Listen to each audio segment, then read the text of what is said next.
Jésus a dit dans Matthieu 11, 28, il dit, venez à moi, vous tous qui êtes fatigués et chargés.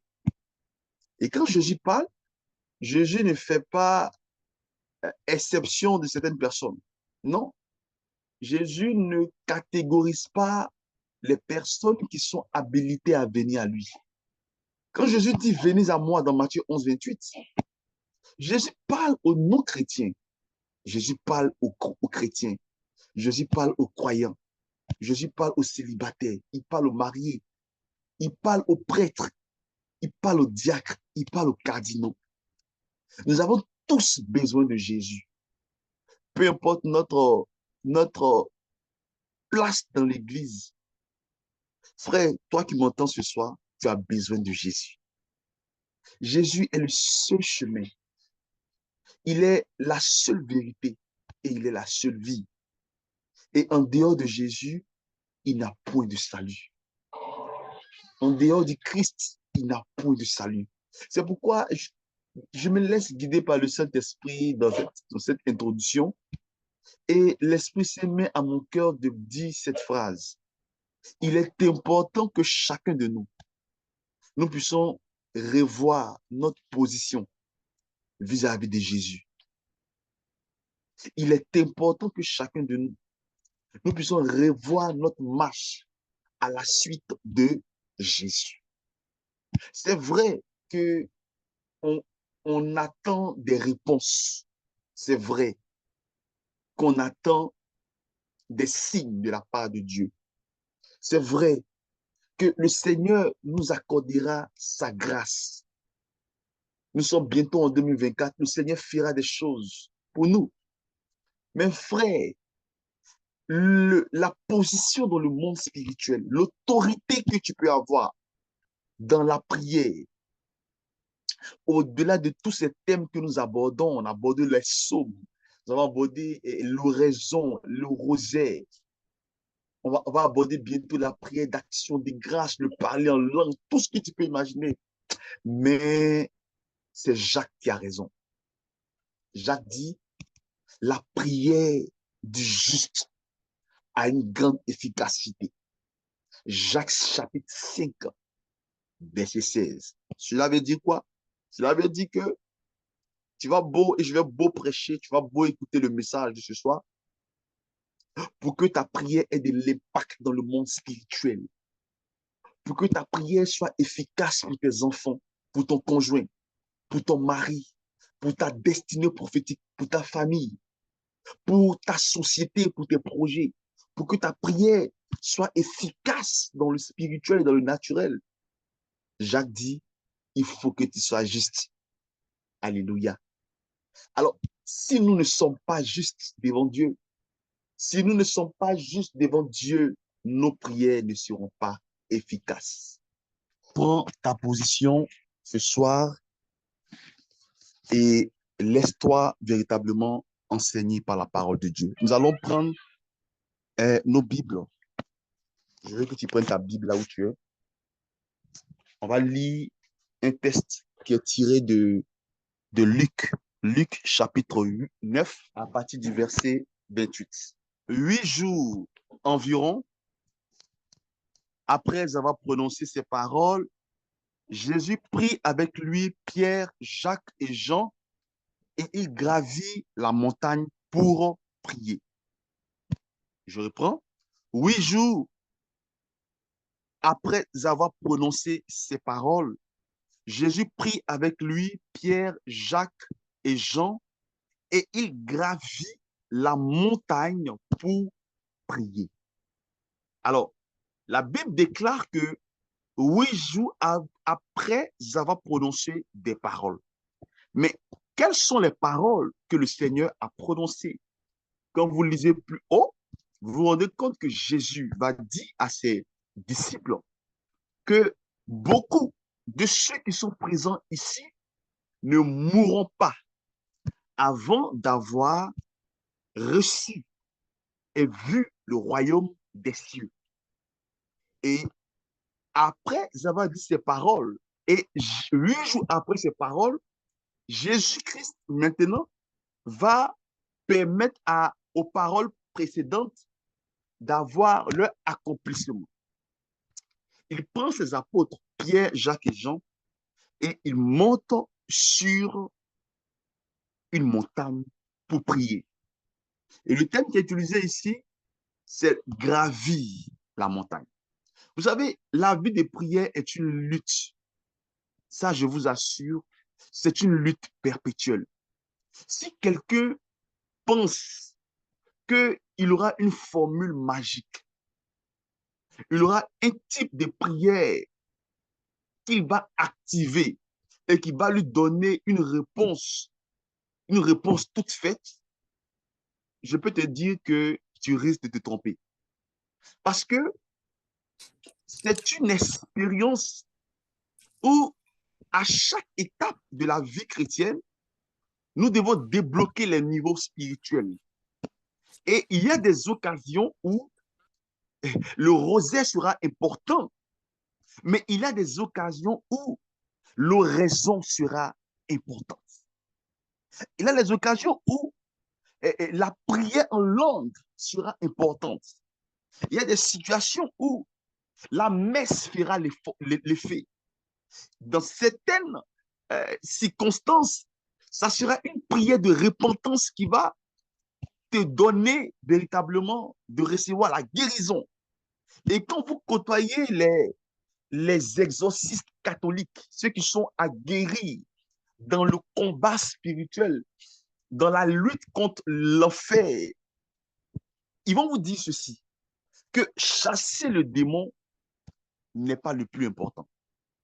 Je répète, ils vont vous dire que chasser le démon n'est pas le plus dur et le plus important. À telle enseigne que j'ai écouté un jour un exorciste qui disait que lorsque quelqu'un est dans une situation de possession ou c'est pas, peu importe l'état du diable dans sa vie, en tant qu'exorciste, il faut d'abord amener la personne à pratiquer la vie chrétienne. Donc, avant de chasser le démon, l'exorciste va t'aider à avoir une vie constante de prière. Il pourra te dire de faire chaque jour le chapelet avec discipline. Il pourra te dire de faire la prière la prière de 15 heures, la prière de la miséricorde divine. Voyez-vous, il doit t'amener à être un homme chrétien, à être enraciné en Jésus, avant même de chasser les démons. Parce que ça ne sert à rien de chasser un démon et d'observer la suite encore grave, parce que le démon ira chercher 7 autres démons pour te fatiguer. Alléluia. Et dans ce qu'on appelle les moyens les plus puissants pour lutter contre les maléfices, tout à l'heure, il y a un frère qui m'a envoyé un message. Il avait voulu qu'on aborde la question de la délivrance. On va aborder la question de la délivrance. On va aborder la question du combat spirituel. Nous sommes en train de poser les bases pour que chacun puisse, à la maison, en famille, avec le conjoint, bâtir une vie de prière. Donc, dans ce qu'on appelle les moyens les plus puissants pour lutter contre les maléfices, l'Église classe par ordre d'efficacité ces moyens. Et le premier moyen, qui est au niveau 1, pour lutter contre tout ce qui est comme esprit maléfique, l'Église dit, le numéro 1, c'est la confession fréquente. Alléluia. Le démon a horreur. Nous sommes dans l'introduction du terme gravir la montagne sainte. Parce que au-dessus de la montagne se trouve une entité, se trouve un grand Dieu, se trouve quelqu'un dont il est dit dans la parole de Dieu qu'il habite une lumière inaccessible. Paul dit, Dieu habite une lumière inaccessible. Et l'auteur aux Hébreux dit, notre Dieu est aussi un feu dévorant. Donc la montagne, c'est, nous dit la parole de Dieu, qui pourra la gravir? Qui gravira la montagne de Dieu? Frère, la vie chrétienne, c'est un parcours ascendant. C'est un parcours de croissance. Alors, si tu m'entends ce soir et que tu n'as pas le souci de croître dans ta vie de prière, tu n'as pas le souci de croître dans ta vie spirituelle, il y a un problème. Deuxième élément que nous donne l'Église pour lutter contre les maléfices, je veux que vous nous dites cela. J'ai dit la confession fréquente. Fréquente. Il y a des personnes ici, ça fait au moins 2 ans que tu ne t'es pas encore confessé. C'est grave. Mais comment tu peux lutter contre... L'ennemi a horreur de la repentance. L'ennemi a horreur de la confession. L'ennemi a horreur d'un cœur qui, qui s'humilie devant la face de Dieu. Mais tu passes des années, tu passes des mois sans aller à la confession. Nous passons et nous voulons avoir la délivrance. Non, la confession dit, le catéchisme de l'Église catholique te réconcilie avec tous les saints du ciel. C'est une obligation pour nous d'avoir un esprit. Quelqu'un disait que si tu veux découvrir les saints, il faut aller au confessionnal. Il faut aller là où on se répand. Je parle à quelqu'un ce soir. Je parle à 13 personnes ce soir. Nous devons revoir notre vie de confession. Car c'est un sacrement qui est soutenu, qui est amplifié par la puissance de Dieu. Voyez-vous, je suis en train de me laisser guider par l'Esprit Saint. Et Dieu me fait inciter sur la confession. Parce que les chrétiens catholiques négligent les 7 sacrements, négligent la puissance de la confession. La simple confession fait fuir le démon. Parce que la Bible dit dans Philippiens 2, 9, 11, c'est pourquoi Dieu l'a souverainement élevé et lui a donné le nom qui est au-dessus de tout nom, afin qu'au nom de Jésus, tous genoux fléchissent dans les cieux, sur la terre, dans les eaux. Tous genoux doivent fléchir au nom de Jésus. Et quand ton genou fléchit dans la confession, ce sont les entités spirituelles qui fléchissent le genou. Alléluia. Quand tu te mets à genoux, malgré ta beauté, malgré ton titre dans l'église, malgré ta place dans la société, quand tu vas t'humilier devant le prêtre qui te connaît, qui connaît ta vie, quand tu vas t'humilier devant lui et pour dire à ce prêtre-là, qui est le canal de la miséricorde de Jésus, et tu exposes ton péché, tu exposes ta vie, frère, il y a des délivrances qui s'opèrent dans nos vies. Il y a des chemins qui s'ouvrent à nous. Il y a des canaux qui se connectent à notre vie spirituelle sans qu'on ne fasse l'effort. Parce que la confession est une puissance dans le monde spirituel. Souvent, on tape des yeux d'adoration, mais on a simplement besoin d'aller fléchir genoux. Oh, Saint-Esprit, merci. Merci pour ce que tu fais dans ça. Merci, Saint-Esprit. L'arraché que te barre. Korian tabaraboske. La deuxième chose que nous donne l'Église, qui est un moyen puissant pour lutter contre les maléfices, je cite là par ordre d'efficacité, selon le, ça a été cette révélation, cet enseignement a été donné par un célèbre exorciste du nom de Fusco, Don Fusco. La deuxième chose après la confession, il dit, c'est vivre en état de grâce. Alléluia. Vivre en état de grâce. En famille Zoom, ne t'attends pas à recevoir un message prêt à porter, une formule magique, un détonateur à actionner, envie de voir les écluses des cieux s'ouvrir, malgré que ta vie est une vie qui ne plaît pas à Dieu. Non. Dieu tient à notre vie de sanctification. Et tout à l'heure, je disais à un groupe de jeunes, on m'a invité à prêcher, je disais à ces jeunes-là que ils s'attendaient à avoir le feu, le feu. J'ai dit, écoutez-moi bien, la première protection spirituelle, c'est la vie de sanctification. C'est la vie de sanctification. Quand on dit la sanctification sans laquelle personne ne verra Dieu, en fait, il faut voir Dieu. Philippe a dit, montre-moi Dieu et cela me suffit. Parce qu'il sait que Lorsque tu vois Dieu, tu es transformé en Dieu. Je répète, lorsque tu vois Dieu, tu es transformé en la même gloire que Dieu. La Bible dit dans 2 Corinthiens 3:18, vous qui avez déjà découvert, contemplez la face de Dieu, la face du Christ, vous êtes transformés en la même gloire. Dans le monde spirituel, on dévie ce qu'on regarde. Alléluia. On dévie ce qu'on contemple. On dévie sur quoi notre esprit est focalisé en longueur de journée. Si ton esprit est focalisé sur le Saint-Sacrement, sur la face de Jésus, sur le cœur sacré de Jésus, sur la face de notre Dieu, sur les vêtements de Jésus, sur les yeux de Jésus, sur le regard de Jésus, sur la plénitude de Jésus, si ton esprit est continuellement focalisé sur Jésus, l'ennemi fuira sur ta vie. Alléluia. L'ennemi a horreur des personnes qui contemplent la face de Dieu. L'ennemi a horreur des personnes contemplatives qui adorent Dieu à temps et à contre-temps. Et je rendais mon témoignage tout à l'heure aux jeunes qu'il y a un homme de Dieu qui entre dans l'adoration. Alléluia. Il entre en adoration pendant des jours. Il prend du temps pour Dieu, contemplant le Saint-Sacrement, contemplant Jésus présent dans le Saint-Sacrement, adorant Dieu chaque jour, dormant devant Jésus Eucharistique parce qu'il est en retraite. Et lorsqu'il sort dans le quartier, les enfants se mettent à courir en criant, venez voir Jésus, venez voir Jésus, alléluia. Pourquoi?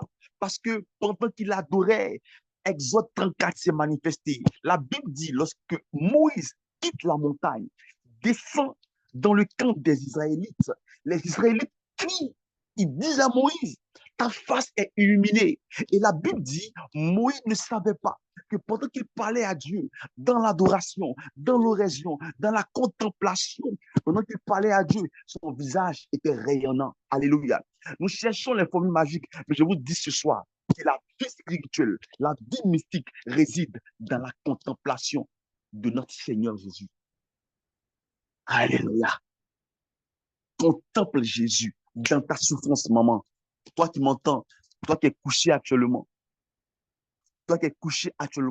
fragilisé par les problèmes de la vie, fragilisé par la société, fragilisé par ce que tu demandes à Dieu et que tu n'as pas encore eu. Rentre dans une phase de contemplation. Regarde à Jésus. Regarde à Jésus. Le deuxième niveau, c'est vivre en état de grâce. C'est trop important. Ce soir, il faut qu'on revoie notre vie. Les gars, la famille, il faut qu'on revoie notre vie spirituelle. Il faut qu'on revoie notre position en Jésus-Christ. J'aime ce cantique-là. Ce cantique dit, quelle est ta position? Oh, toi, mon frère, quelle est ta position? Oh, toi, ma sœur, qui sera ton témoin devant l'Éternel Dieu? Oh, qui sera ton avocat devant Dieu, les anges? Quelle est ta position? Oh, toi, mon frère. Frère, la vie ne tient qu'à un fil. Pendant que nous parlons là, il y a d'autres qui viennent de se rendre compte qu'ils ne sont plus de ce monde.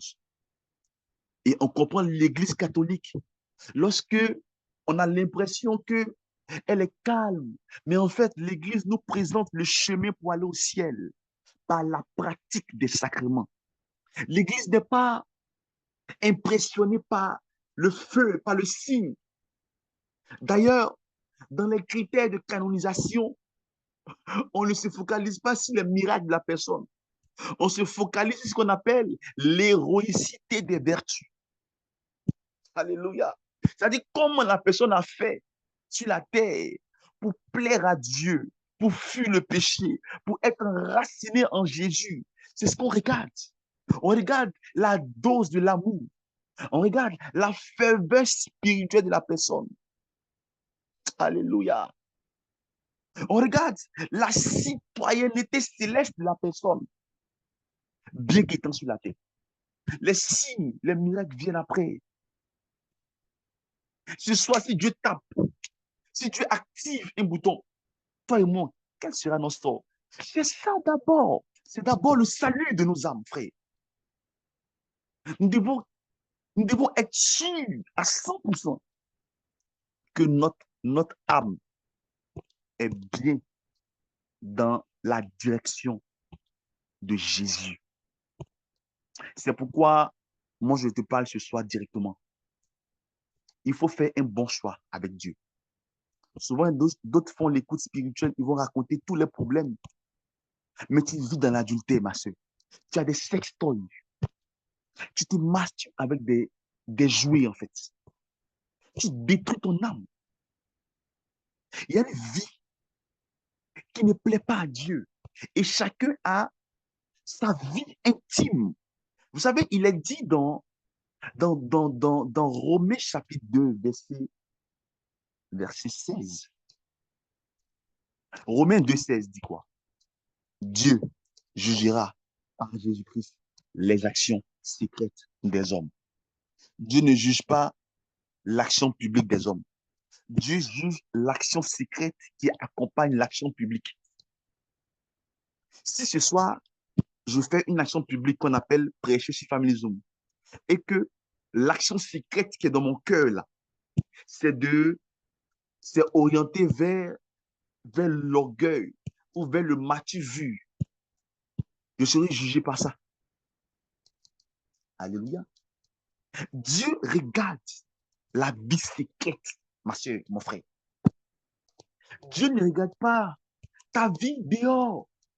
Même Paul dit, si tu donnes tous tes biens aux pauvres, si tu passes par le feu et que tu n'as pas l'amour qui est une dimension secrète de la vie christique en toi, c'est zéro. C'est pourquoi nous devons nous regarder dans le miroir de Jésus ce soir. Ce soir, c'est une soirée de grandes décisions. Oh, j'aime ce live. Ce soir-là, c'est un live de grandes décisions. Nous devons rectifier les choses qui sont à rectifier de nos vies. Nous devons corriger les choses qui sont à corriger de nos vies. Parce que le Seigneur est à la porte. Le Seigneur est à la porte. Après l'état de grâce, la troisième chose qui est très puissante, c'est le fait de communier beaucoup et d'aller à la messe. Parce que si tu ne vis pas dans l'état de grâce et que tu vas beaucoup à la messe, c'est bon, c'est important, tu auras la miséricorde. Mais en fait, tu es tu es dans la religiosité. Parce qu'il y a la religion qui est l'ensemble des pratiques, l'ensemble des croyances, chacun sa religion. Il y a ce qu'on appelle la religiosité. Ce sont les pratiques quotidiennes, c'est-à-dire venir chaque samedi à Family Zoom en ayant sa propre vie, hein, aller à la messe, chaque jour que Dieu fait, sans effort.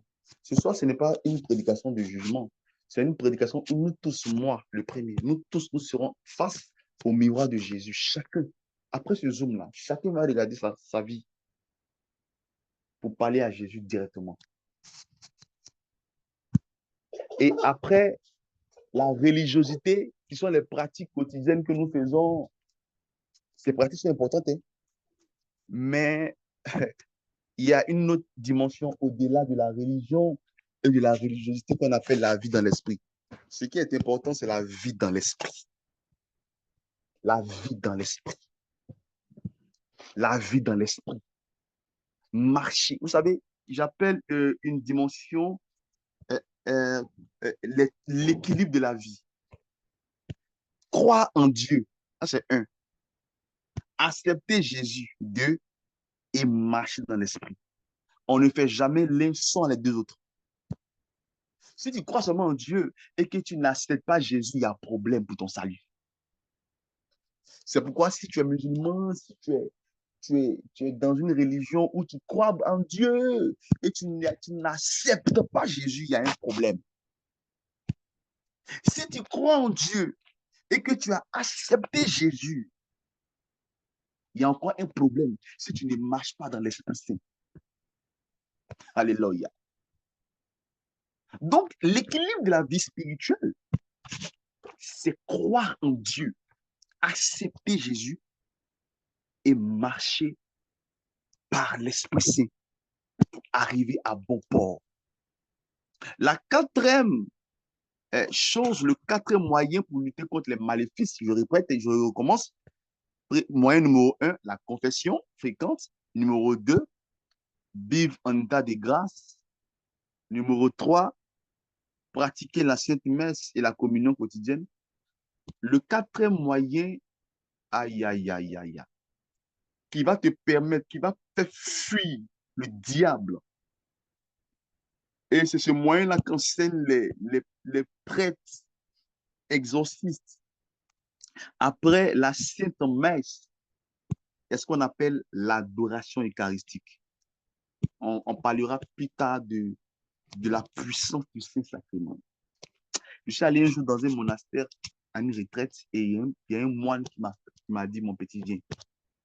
Je m'assois devant le moine. C'était en 2016. Il dit, tu es dans un groupe de jeunes? Je dis oui, parce que c'était notre apostolat Jeunesse 2000 avait une retraite à Abidjan, et on a fait la retraite à la fraternité des frères Saint-Jean. Et le moine me dit en fait que j'étais ébloui par l'enseignement de 2 minutes. Il dit, si tu es confronté au péché, si tu as dans ton environnement un frère qui n'arrive pas à quitter la vie des péchés, alors il faut lui dire ceci, qu'il aille devant Jésus Eucharistie. Parce que les rayons qui sortent du Saint-Sacrement là, dans le monde spirituel sont des rayons de feu qui traitent la profondeur du péché des hommes.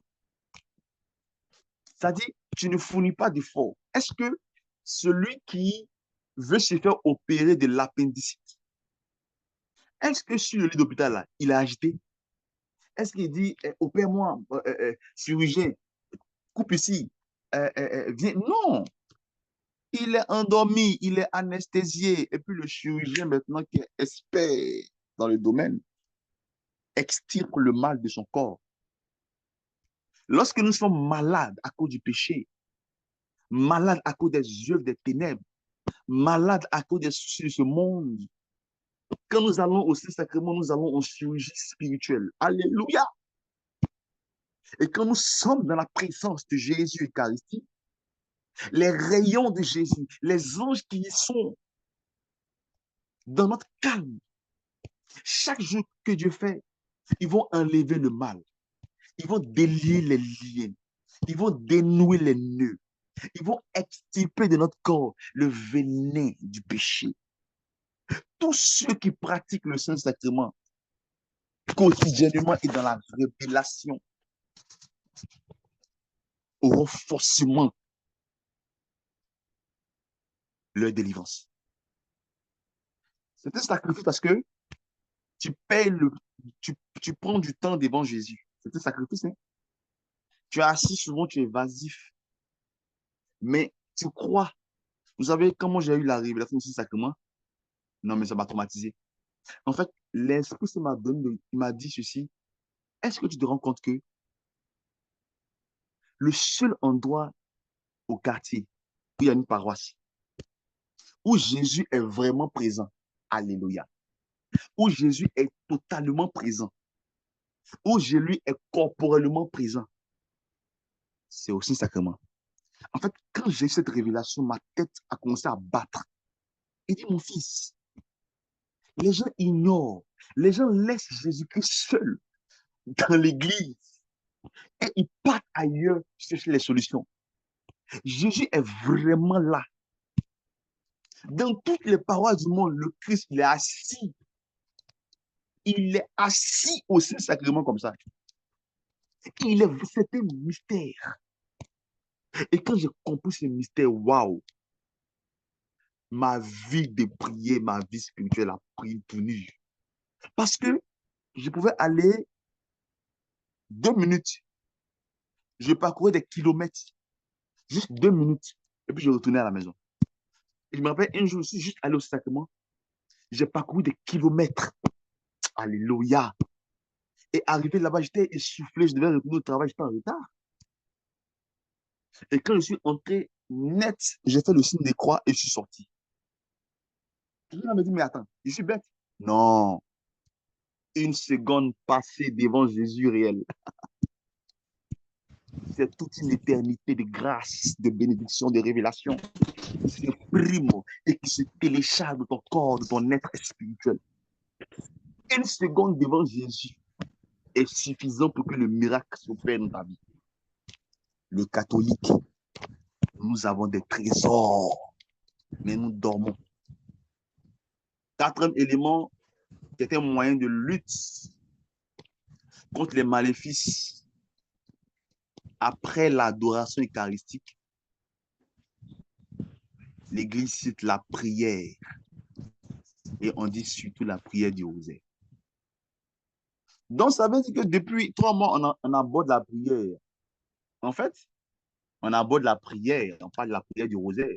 Mais si tu pries que tu ne te confesses pas, si tu pries que tu n'es pas en état de grâce, si tu pries que tu n'es pas constant à la messe, selon tes possibilités, si tu pries que tu ne vas pas constamment devant Jésus l'Eucharistie, je ne dis pas que ta prière n'est pas efficace, mais je dis qu'il y a plusieurs chemins pour aller à Rome.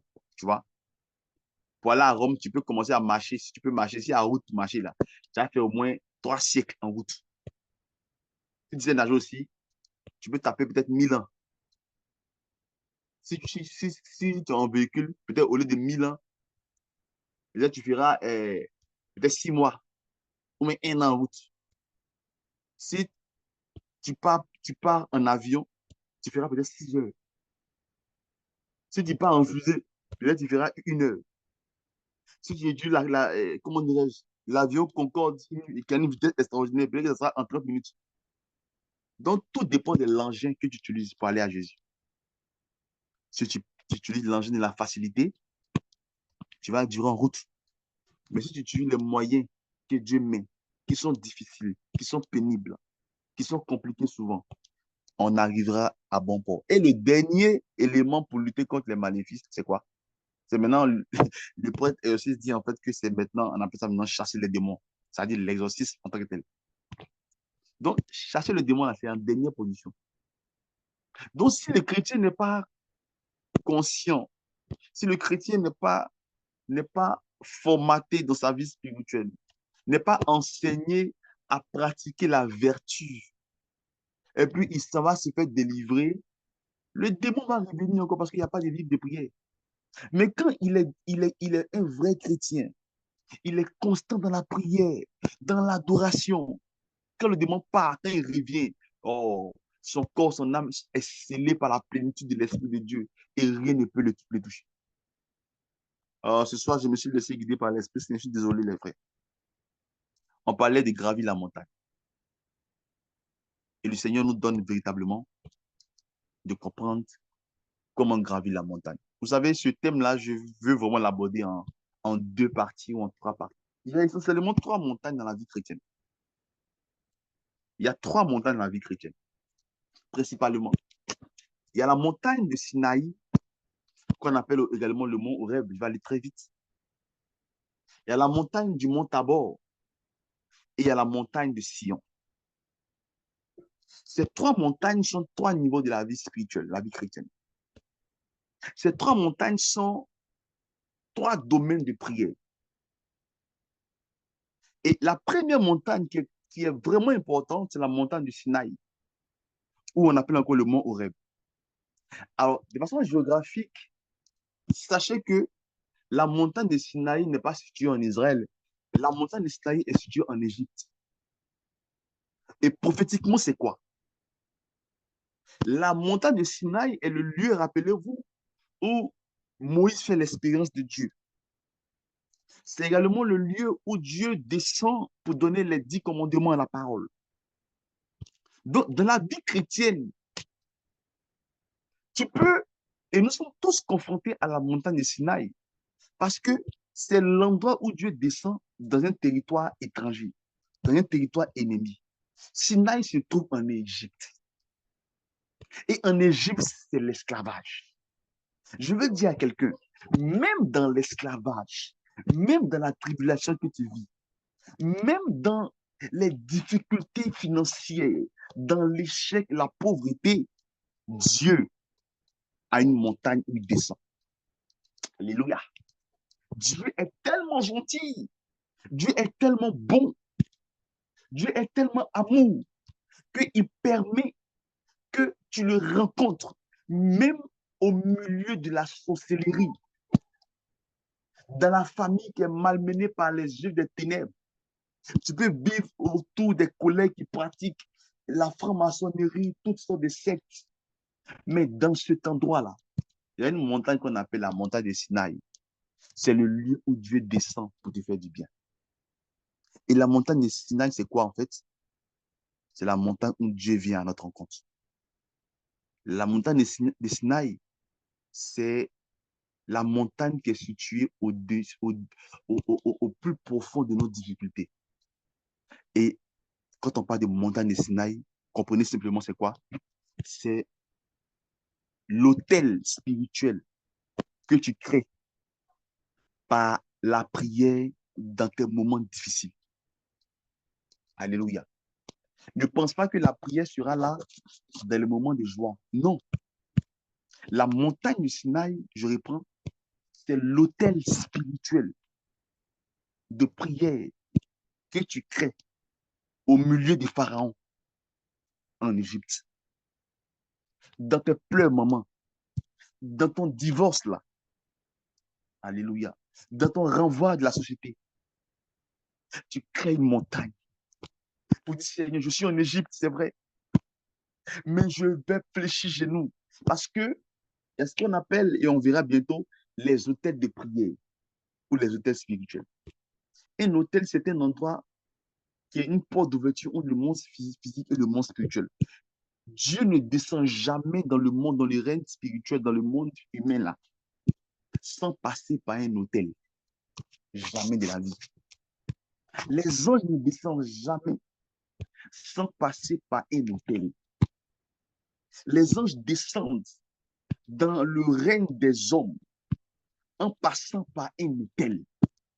Un hôtel érigé par un homme, par une famille, par une communauté spirituelle, par une église. C'est pas dans l'hôtel que l'esprit descend. Quand tu bâtis l'hôtel de la prière, tu permets aux anges de descendre dans ta vie de prière pour opérer le miracle. C'est pourquoi Gabriel n'est pas descendu pendant que Zacharie était hors du temple. La Bible dit que quand Zacharie était en train d'exercer son ministère de sacrificateur à l'autel de parfum, l'ange Gabriel descend. Mais comment l'ange Gabriel vient chez Marie? Parce que Marie elle-même, elle était un autel spirituel, était une femme de prière, elle était une servante de Dieu. À quel moment Gabriel descend dans la vie de Daniel? On dit à l'heure de la prière du soir.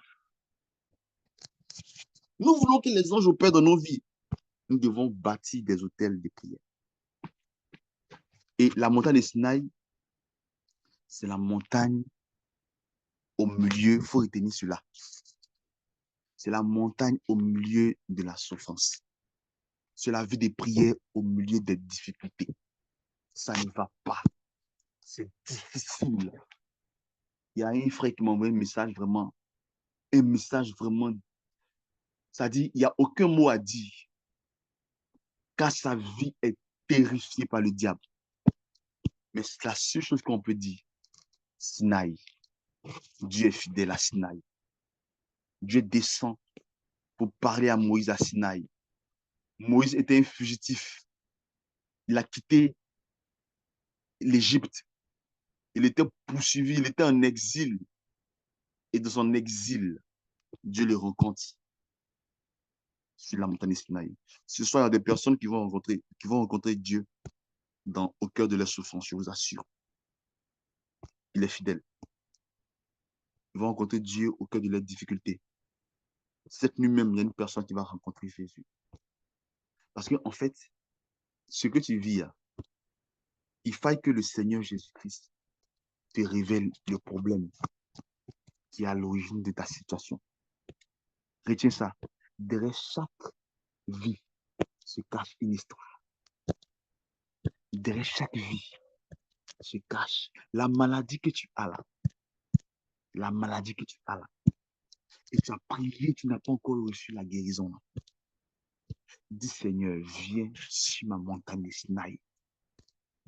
Et le Seigneur, lorsqu'il viendra, il viendra te révéler, comme il a révélé à Moïse, que bientôt il ira être délivré de Pharaon. Alléluia. Je vais avancer. Vous savez, il y a un problème crucial que Dieu devait régler vis-à-vis du peuple d'Israël. Parce que Israël a été délivré physiquement de Pharaon. C'est vrai. Mais Pharaon était encore dans l'esprit d'Israël. C'est pourquoi souvent ils ont murmuré, ah, chez Pharaon, on mangeait de la bonne nourriture, on ne marchait pas pendant des années, pendant des jours et jours. Voyez-vous, ils étaient délivrés physiquement, mais spirituellement et mentalement, ils n'étaient pas délivrés. Souvent, nous avons quitté l'Égypte, hein, mais l'esprit de l'Égypte est encore en nous. Nous sommes chrétiens, hein, mais l'esprit du monde nous fatigue en fait. Le chrétien, il est consacré totalement à Jésus. Il est réservé à l'usage exclusif du Christ. Mais nous sommes chrétiens et nous mangeons encore à la table du diable. C'est dangereux. Il nous faut véritablement être délivrés de la mentalité. Ce qui fatigue les chrétiens, c'est sa mentalité. Elle n'est pas encore bien renouvelée. Elle n'est pas encore bien renouvelée. Donc, dans le catéchisme de l'Église catholique, dans le numéro 2699, l'Église propose 3 expressions de prière. Et ces trois expressions de prière, en fait, vont traiter la dimension physique, spirituelle et mentale de l'homme. Et la première forme, l'une des formes que l'Église propose, c'est ce qu'on appelle la prière vocale. Donc, Seigneur Jésus-Christ, bénis-moi, c'est la prière vocale. Et la prière vocale, elle est exécutée par un sens qui est la langue, qui est un sens physique. Donc, ça va vraiment agir dans notre corps physique même. Mais ça aura aussi son impact dans notre corps spirituel. La deuxième forme de prière, c'est la prière qu'on appelle la prière d'oraison. C'est la prière du cœur. Elle-même, elle agit directement dans la dimension spirituelle. Parce que le cœur, c'est le siège de notre âme, c'est le siège de notre être spirituel. C'est pourquoi quand tu fais prière vocale, il faut faire prière d'oraison parce que ça traite ton être intérieur. Maintenant, il y a une forme de prière qu'on appelle la prière de méditation. Elle agit dans le mental parce que quand tu médites, tu réfléchis à Dieu, tu réfléchis à la parole de Dieu, tu sanctifies ta pensée, tu sanctifies ton mental. Donc, prière d'oraison, prière vocale, prière de méditation, ça va agir sur ton corps, ton âme, ton esprit. Donc, il est important que souvent tu médites la parole de Dieu, mon gars. Ça va te propulser. Ça va transformer ton être intérieur. Regardez, hier, je tombe sur un verset, je crois, Proverbe 19, 17. Le verset dit, celui qui a pitié du pauvre prête à Dieu et Dieu donnera au centuple. Il y a un verset comme ça. On dit celui qui a pitié du pauvre. C'est-à-dire celui qui partage avec le pauvre prête à Dieu spirituellement. Tu veux prêter à Dieu? Tu veux que Dieu te soit redevable? Il faut avoir un regard vers les pauvres. Donc, il a fallu que je médite ce verset pour me rendre compte que ceux qui sont autour de moi, qui sont dans le besoin là. Pas pour que Dieu me soit redevable, mais en, en agissant dans leur vie, je prête à Dieu. Mais il faut que tu trouves ça dans la parole de Dieu. Mais si tu ne médites pas là, comment tu vas savoir qu'il y a des secrets dans la Bible? Tu ne pourras pas. Aujourd'hui, je veux m'arrêter parce que après la montagne de Sinaï, un jour, peut-être que le mois prochain, on verra la montagne du mont Tabor. C'est une progression spirituelle. Mais aujourd'hui, l'Esprit s'est mis à mon cœur que nous sommes beaucoup dans la souffrance. Nous avons, quand je vois, j'entends maintenant kyste dans mon esprit, kyste ovarien. Dieu va te toucher ce soir, madame. Toi qui es mariée et qui as des difficultés pour avoir des enfants. Toi qui as des problèmes de fécondité, des problèmes de femme. Toi qui es passé par une situation de divorce. Toi qui as été blessé dans ton foyer. Toi qui as été terrifié par le mariage. Toi qui vis des atrocités de façon sentimentale. Ce soir, le Seigneur a besoin de toi. Toi qui m'écoutes ce soir et tu fais toutes sortes de prières, mais tu n'arrives pas à t'en sortir. Ce soir, le Seigneur descendra à Sinaï. Toi qui vis les répétitions de la famille, les mêmes causes produisent les mêmes effets. Ce soir-là, je demande à Dieu une onction spéciale pour nous délivrer, afin que nous puissions gravir la prochaine montagne qui est le mont Tabor. Mais Dieu a besoin de venir à nous. Toi qui es actuellement endetté, surendetté, tu ne sais pas comment faire pour t'en sortir ce mois. Le Seigneur viendra à toi. Jésus est fidèle. Vous savez, ma plus grande prière, c'est Jésus, tu es fidèle. Toi qui pleures actuellement à cause d'une maladie, une maladie qui finit ton argent, le Seigneur ce soir va te guérir, va te toucher puissamment. Toi qui as été, je vois une personne dans mon esprit, ça fait 3 fois que tu as essayé une vie de couple. 3 fois où tu étais sur un bon chemin et tout est tombé à l'eau. Ce soir, le Seigneur vient à toi. Il y a une personne parmi vous, pendant que je parle, vous étiez avec, comme avec des frères ou des amis, vous avez postulé, je ne sais pas pourquoi, mais vous avez postulé. Ça a été facile pour les autres, mais pour toi, là, ils t'ont comme recalé. Ce soir, Dieu te délivre du non-accomplissement. Je vais terminer par cette révélation. Pendant cette semaine, j'ai discuté longuement avec une sœur, une précieuse sœur, et le Seigneur a attiré notre attention sur Luc, chapitre 10, verset 42. C'est sur ce texte que je vais terminer. Et c'est Jésus-Christ qui se trouve à Béthanie, dans la maison de Marthe et de Marie.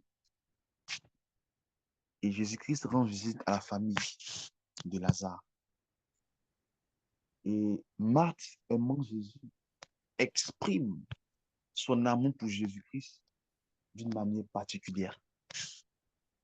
Elle part au marché, elle achète de la nourriture, des condiments, et elle fait la cuisine pour le maître.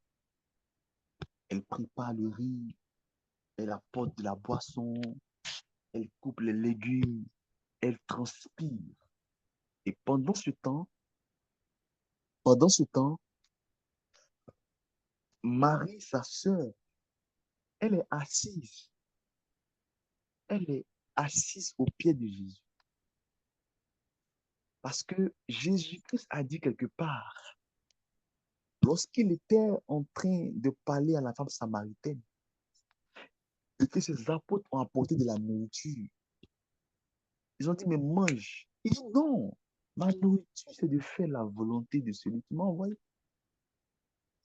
Donc, Jésus-Christ était en plein dans son ministère d'alimenter l'esprit de l'homme en grâce et en bénédiction. Marthe se plaint et Marthe de dire à Jésus, mais ma soeur Marie, pendant que moi je me fatigue, je m'épuise à te préparer la nourriture, elle est assise à t'écouter. Et Jésus, il va dire, il va donner le plus grand enseignement de la vie chrétienne pour moi. Parce que quand vous lisez Luc 10, 42, Jésus dit ceci, une seule chose est nécessaire. Jésus dit, une seule chose est nécessaire. Et puis la Bible marque point. Et il ne parle pas. Jésus dit, une seule chose est nécessaire. C'est-à-dire, au-delà des femmes et les hommes, au-delà des directs que tu suis, au-delà de ta pratique quotidienne, au-delà de tout ce que tu fais pour l'œuvre de Dieu, dans l'œuvre de Dieu, par lui, avec lui et en lui, au-delà de tous tes efforts de sanctification, Jésus dit, il y a une seule chose qui est nécessaire dans la vie chrétienne. Et les chrétiens n'ont pas su ça. Les chrétiens ne se sont pas focalisés sur le message de Jésus. Il dit une seule chose est nécessaire. Et il dit quoi? Marie a choisi la meilleure part. Cela veut dire qu'il y a des parts. Il y a beaucoup de parts dans le corps du Christ.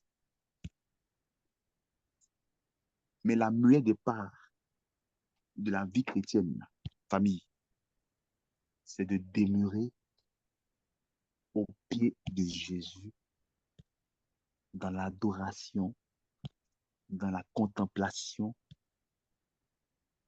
en vue d'écouter la parole de Jésus, qui est la vie pour ton âme et qui t'accordera la guérison à coup sûr. Reprends le chemin de l'adoration. Reprends le chemin de la parole de Dieu. Dépoussière ta Bible. Ouvre ta Bible. Médite-la jour et nuit. La Bible se lit, se médite, se proclame, s'enseigne et se pratique. Que Dieu te bénisse. Au nom du Père et du Fils et du Saint-Esprit. Amen. Amen, amen. Wow, quel message, quel, quel enseignement, vraiment. Choisissons la meilleure part. Comme on le dit, tout nous est permis, mais tout n'est pas utile. Merci, frère, en tout cas, pour ce message. On dit merci au Seigneur qui nous a permis,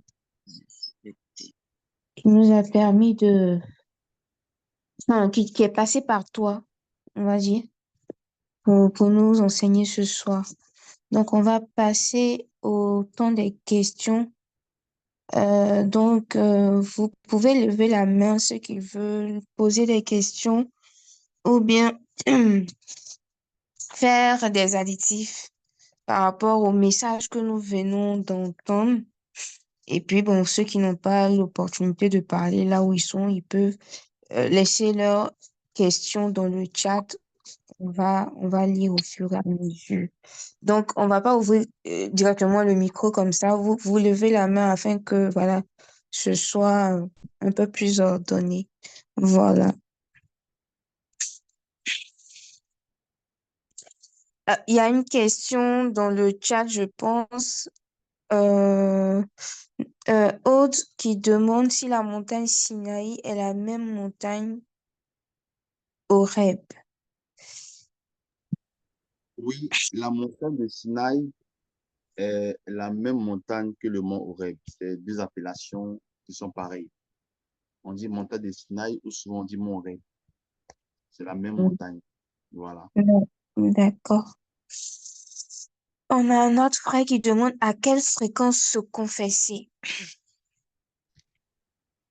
Je pose la question au frère, à quelle fréquence aller vers Dieu?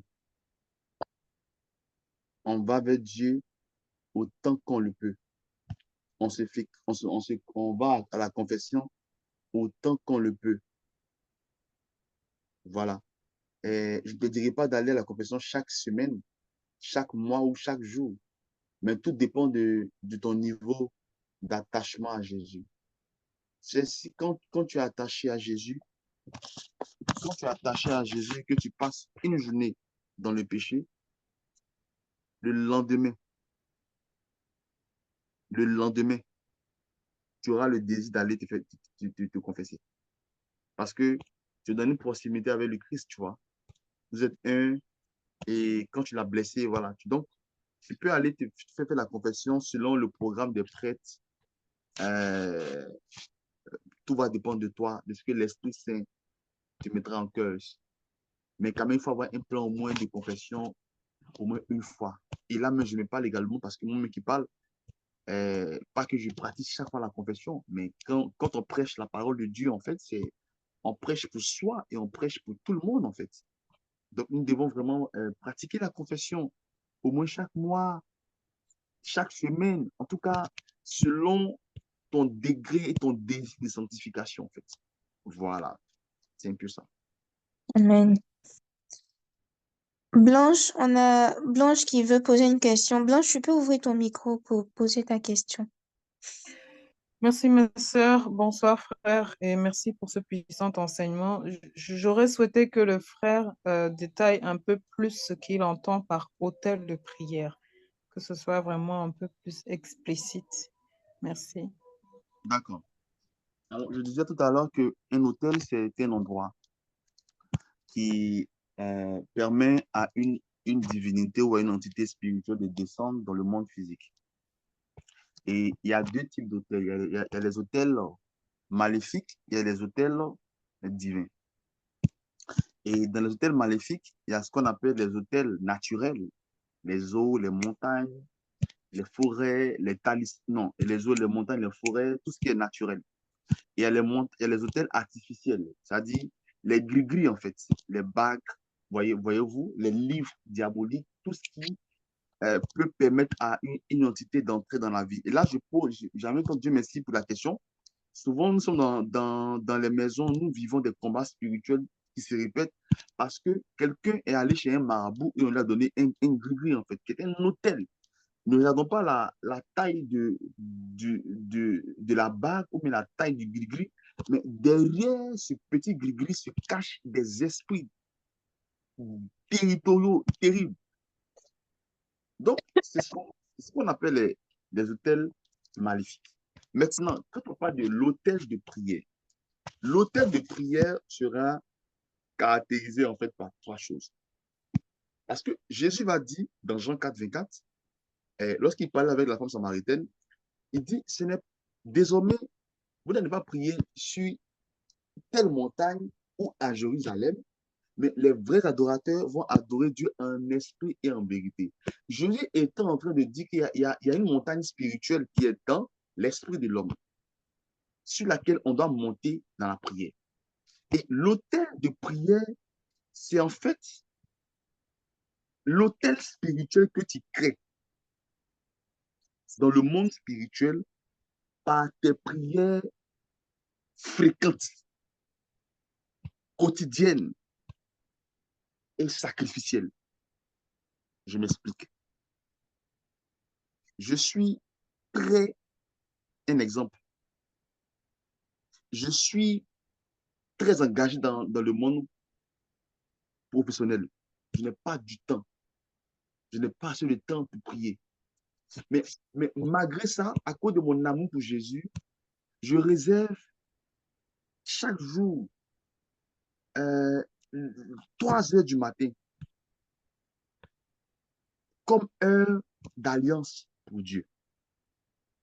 Et malgré ma fatigue, malgré le sommeil, je me réveille à 3 heures du matin. Un, il y a la fréquence qui est là. Deux, il y a le sacrifice parce que, en fait, c'est difficile de se réveiller à 3 heures du matin pour prier. Donc, quand il y a la notion de sacrifice, parce que sur l'autel, on dépose toujours un sacrifice. Donc, quand il y a la notion de sacrifice et la notion de fidélité, ça devient un autel dans le monde spirituel. Parce que le Seigneur t'attend à ce moment-là. Et c'est dans ce moment-là que tu vas rencontrer les grâces, que tu vas rencontrer ton Dieu. Donc, l'autel des prières, c'est un autel que tu crées par ta prière fréquente, ta prière fidèle et ta prière sacrificielle. Je vous donne un exemple. Il y a des jeunes dans notre apostolat qui étaient habitués à prier les mardis pendant plus de 3 ans. Chaque mardi, ils priaient. Donc, ils ont créé dans le monde spirituel un autel de prière, les mardis, à une certaine heure. Et après, ils ont changé de lieu de prière. Ils sont allés prier ailleurs. Ils ont commencé à ne plus avoir la grâce, à ne plus recevoir des choses de Dieu parce qu'en fait, les anges étaient habitués à ce temps. Et plus tard, on verra les différentes formes d'autels spirituels et on parlera beaucoup de l'autel de la prière. Mais pour résumer, en fait, l'autel de la prière, c'est un autel que toi-même tu crées par ta prière fréquente. Vous voyez, il y a des gens, quand ils rentrent dans les chambres, là, ils sentent que c'est une chambre de prière. Il y a des gens, par exemple, quand il est 6 heures du matin, mais il est 15 heures, même s'il n'a pas regardé l'heure, il sent qu'il doit prier. Pourquoi? Parce que tu as créé dans le spirituel un hôtel. Et ça arrive à beaucoup ici. Il y a des gens, ils dorment, et puis à 4 heures du matin, il y a comme un homme qui les tape. Parce que tu es tellement habitué à prier à cette heure-là que les gens sont habitués à descendre à cette heure-là. Voilà un peu l'hôtel de prière. Amen. On a une main levée. Alice, tu peux ouvrir ton micro pour poser ta question. Merci beaucoup pour l'enseignement. Moi, j'aimerais savoir, bon, vous avez parlé de l'adoration. J'aimerais savoir si pendant l'adoration, il y a une prière spécifique qu'il faut faire ou bien, je ne sais pas, ce qu'il faut dire comme prière pendant l'adoration, en fait. L'adoration, c'est la seule prière où vraiment, comme je dis, tu es vrai avec Dieu. L'adoration, c'est comme en fait prendre le chargeur du téléphone et brancher le chargeur à la prise murale. L'adoration, tu n'as rien à créer en fait. Tu n'as rien à dire à Dieu d'extraordinaire en réalité. Parce que dans l'adoration, c'est le Seigneur qui te charge. Devant Jésus Eucharistique, qu'est-ce que tu peux dire? Bon, imagine que tu crois Jésus-Christ vrai, le Christ vivant, notre Dieu là. Il est assis devant toi. Tu as lui dit quoi? Tu peux lui dire quoi? C'est pourquoi les saints étaient, les saints, les séraphins autour du trône de Dieu là. Ils ont voulu, ils ont voulu louer Dieu, ils ont voulu adorer Dieu. Quand ils ont regardé Dieu, ils ont vu qu'il est très puissant. Quand ils regardent une autre face de Dieu, ils ont vu qu'il est très miséricordieux. Quand ils regardent encore Dieu, ils voient qu'il est redoutable. Donc, ils ont exploré toutes les facettes de Dieu. Vous voyez, la Bible dit que celui qui est sur le trône a l'aspect d'une pierre de jaspe et de sardoine. Ça veut dire que quand tu regardes Dieu dans de diverses facettes là, tu le vois qu'il est glorieux, il est miséricordieux, il est bon, il est doux. Mais tellement il n'y avait pas de mots à dire, ils ont dit quoi? Saint, saint, saint. Dans l'adoration, on se laisse envahir par notre Dieu. Si tu n'as pas de mots à dire, tu le contemples seulement. Tu le regardes seulement, mais tu lui donnes ton cœur, tu vois. Tu lui présentes ton cœur. Tu lui demandes qu'il vienne te guérir.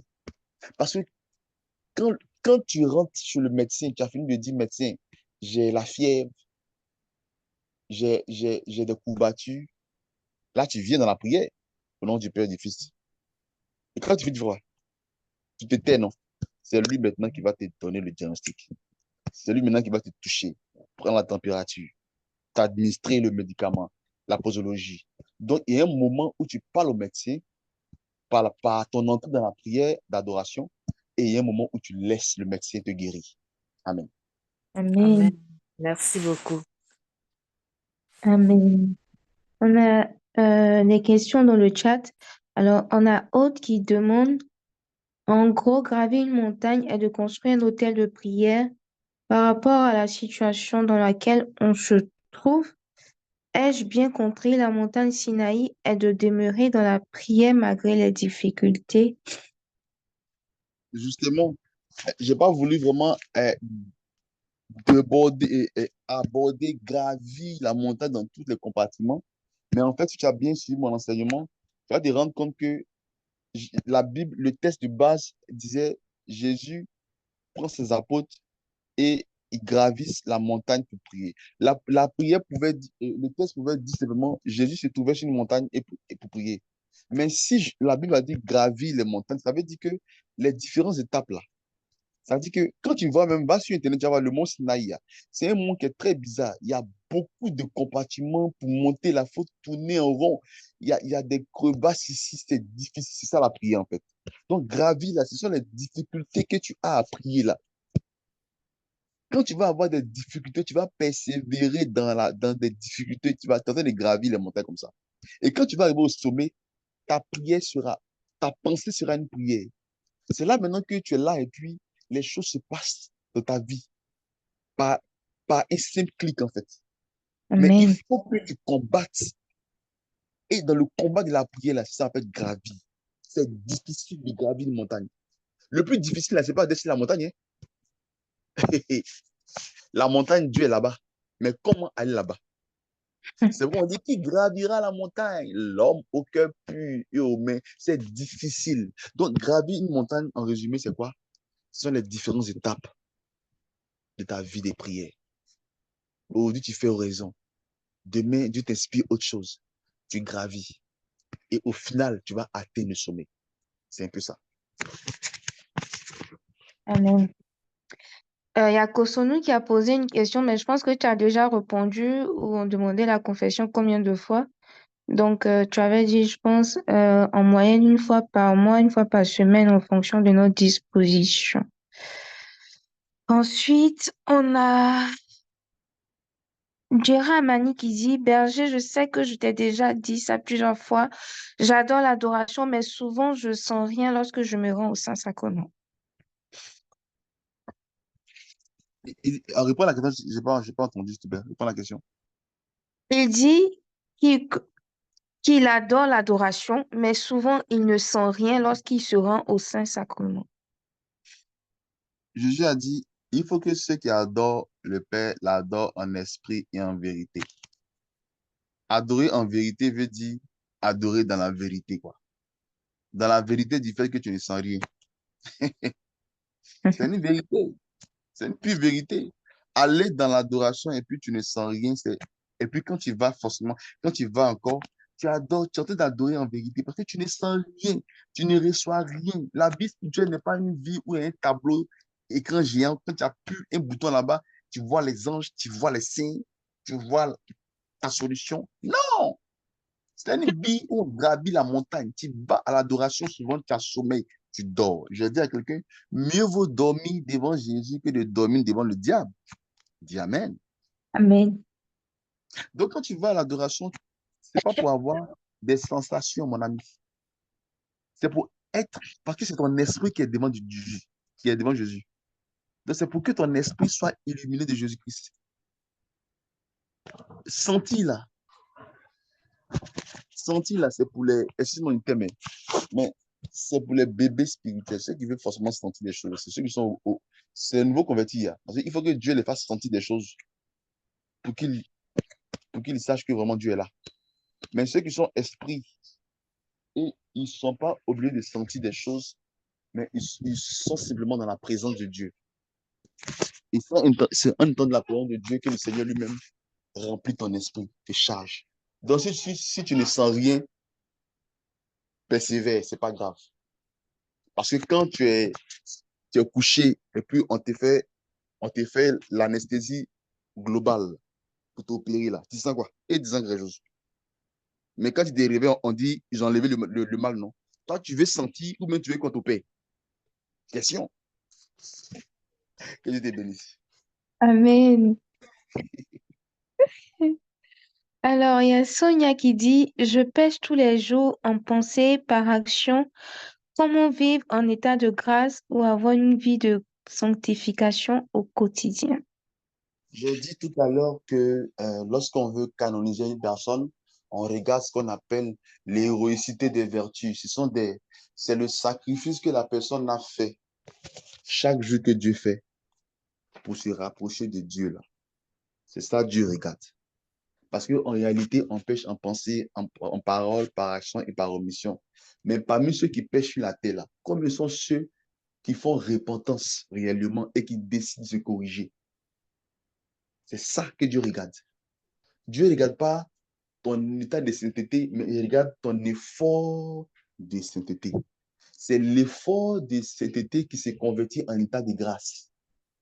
On dit les siens, on les trouve au confessionnat. Donc, si tu es conscient, c'est déjà une bonne chose. Mais il y a d'autres qui ne sont pas conscients. Il y a d'autres qui sont chrétiens et puis ils n'ont pas l'horreur du péché, en fait. C'est-à-dire que ça ne leur dit absolument rien. C'est là il y a un problème. Quand tu es malade et que tu ne sais pas que tu es malade, mais quand tu es malade, que tu sais que tu es malade à cause du péché et que tu vas vers Dieu, simplement ta démarche vers Dieu permet à Dieu de t'accorder la grâce. Donc, ma soeur, si tu veux être un gars de grâce, il faut simplement t'humilier devant Dieu chaque jour que Dieu fait. La meilleure prière, c'est la prière de supplication. Lorsqu'on reconnaît ses péchés, on reconnaît son tort et on va recevoir la grâce de Dieu, Dieu va te donner de pouvoir gravir les échelons jusqu'à ce que le péché même soit une horreur pour toi et tu seras maintenant immaculé en pensée, en parole, par action et à tous les niveaux. Amen. Alléluia. Amen. Alors, on a Kosomo qui dit, par exemple, si je frappe mon enfant ou disputer avec ma sœur, dois-je aller me confesser? Je vais te dire, je remplace la sœur Kosonou par la Vierge Marie. Bon, maintenant, je pose la question maintenant. Marie, s'il frappe Jésus, s'il dispute, donc j'imagine Marie en train de discuter à Nazareth avec son mari Joseph. Imagine toi-même ton esprit, Marie en train d'insulter Joseph. Est-ce que ça passe? Ça passe pas. Donc, il y a la correction. En tant que père, en tant que mère, il y a la correction qu'on administre à nos enfants. La correction. Mais l'éducation est au-delà de la correction d'abord. Un père doit corriger son enfant lorsqu'il est dans l'erreur, mais ne doit pas chercher à le tuer. Pour corriger un enfant, il y a plusieurs méthodes. Et tu peux le frapper, mais plus tu le frappes, il devient encore plus dangereux. Donc, il faut demander à Dieu la sagesse de gérer ton enfant. Maintenant, se disputer aussi, Paul dit, vous pouvez vous énerver, je crois, mais ne rentrez pas en colère. Ça dit qu'il ne faudrait pas que le soleil se couche sur ta colère, en fait. Donc, ça peut arriver en tant qu'homme qu'on rentre en dispute. Mais la Bible dit, l'esprit que nous avons reçu est un esprit de paix, un esprit de force et de maîtrise de soi. Donc, tout va dépendre de notre relation avec le Saint-Esprit. Finalement, notre fondateur disait que quand on t'insulte là, lui aussi, quand on l'insulte, ça lui fait mal. Quand on te gifle là, lui aussi, quand on le gifle, ça lui fait mal. Mais tout dépend de ta réaction face à l'injure ou à l'insulte. Donc, en tant que chrétien, on doit apprendre la contenance. On doit apprendre à transformer les injures des gens en prière. Tu comprends? Je ne dis pas qu'on ne sera pas souvent confronté à des disputes. Ça peut arriver. Mais le chrétien doit avoir la maîtrise de soi. Si l'Esprit Saint Amen. est suffisamment en nous, là, il y a des choses qu'on va voir, vraiment, ça va passer, quoi. Parce qu'on dira qu'il y a plus important que ça. Voilà. Amen. Donc, regardons notre Maître Jésus-Christ à la croix, on l'insulte, on crache sur lui, et puis il dit quoi? Pardon, ils ne savent pas ce qu'ils font. Si on a pour Jésus modèle, je pense qu'on sera des saints dans notre génération. Voilà. Amen. Alors, on a Euphrasie qui demande quel est l'impact de la lecture biblique dans la vie spirituelle de l'homme? Quel est l'état de la lecture biblique dans la L'impact. vie? Elle dit quoi? Elle dit quoi? Quel est quoi? L'impact. Mhm. Mhm. La lecture de la parole de Dieu dans la vie spirituelle de l'homme, c'est en fait, je vous l'ai dit, c'est toute la vie spirituelle de l'homme qui est là. Parce que quand il dit mes paroles là, sont esprit et puis elles sont vie. Donc, dans les paroles de Dieu là, il y a la dimension esprit et puis il y a la dimension vie. Donc, quand quelqu'un est toujours dans la parole de Dieu, son esprit sera renouvelé par l'Esprit Saint et il va Amen. avoir la vie. C'est pourquoi vous allez remarquer que quand vous prenez deux leaders charismatiques, mais deux leaders spirituels, celui qui est dans la parole de Dieu chaque jour, qui la médite et qui la pratique là, il sera très en avance. Parce qu'il n'y a pas de vie spirituelle sans la parole de notre Dieu. Vous voyez, souvent dans les films de fiction, souvent on dit quoi? On cherche le manuscrit sacré. Et quand on découvre dans une grotte le manuscrit sacré là, à la 15e page là-bas, il y a un symbole et puis il y a une phrase qu'il faut réciter. Et quand il récite la phrase là, le temple s'ouvre, les yeux du dragon sortent et puis l'autre, tu vois un peu, non? En fait, pour que l'esprit qui est dans le dragon là puisse, c'est un film, puisse se manifester, là, on demande aux gens de chercher dans une grotte un manuscrit ancien. Parce que les esprits se mettent en mouvement par la parole. La Bible dit, il envoie sa parole et sa parole est guérie. Donc, un chrétien qui est dans la parole de Dieu, oh mon Dieu, rien ne va, rien ne va te nuire. Je donne un verset à ceux qui ont posé la question là. Je crois que c'est dans Jacques chapitre 1, verset 23 à 24. Donc, il faut aller voir après. J'ai pas le texte en tête, mais je vais paraphraser ce texte, tu vas le lire après. Le texte dit ceci. C'est lui qui écoute la parole de Dieu et qui ne la met pas en pratique est comme une personne ayant regardé son visage naturel dans un miroir, aussitôt oublie son visage naturel. Si quelqu'un a trouvé... Attends, il faut que je lise ce passage-là. Jacques, je cherche le passage rapidement pour toi. Tu as compris l'importance de la parole de Dieu. Jacques chapitre 1, verset 23 à 24. Si c'est ça. Voilà, c'est ça. On dit, si quelqu'un écoute la parole de Dieu, écoutez-moi bien, et ne la met pas en pratique, il est semblable à un homme qui regarde dans un miroir son visage naturel. Ça veut dire que quand il va dans la Bible, là, tu regardes ton visage naturel, ton visage mystique. Tu es transformé en ton visage mystique. La parole de Dieu te donne de pouvoir ressembler à Jésus-Christ qui est lui-même la parole. Maintenant, on dit, il est semblable à un homme qui regarde dans un miroir son visage naturel et qui après s'être regardé s'en va et oublie aussitôt quel il était. Donc, tu vois que être dans la parole de Dieu te donne de revêtir ta vraie nature spirituelle. Alléluia. D'être rempli de ta vraie nature en Dieu. Mais on dit, si tu ne pratiques pas cette parole-là, aussitôt que tu regardes la parole et que tu oublies, aussitôt tu deviens encore un homme basique, un homme sans puissance.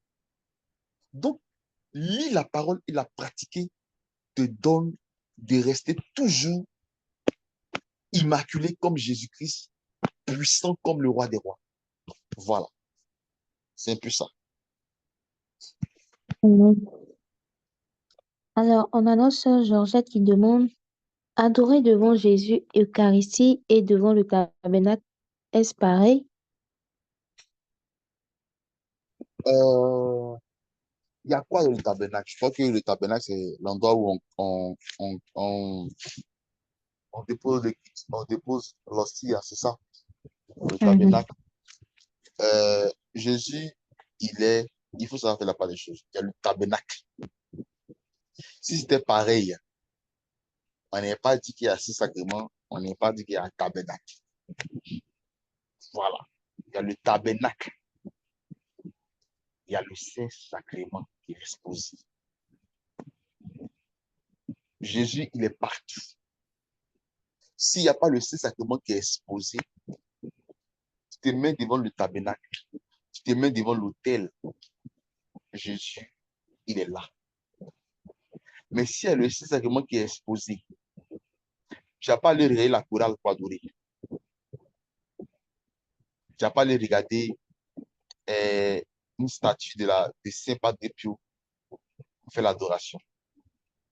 Si Jésus Eucharistie est exposé, tu vas à Jésus. On dit le président est là, ses ministres sont là. Et puis toi, tu t'envoies le ministre. Ministre, pardon, j'ai mon dossier là. Pardon, on dit le président est là. Le président est là, tu vas chez le président. Donc, je veux dire que Jésus est partout.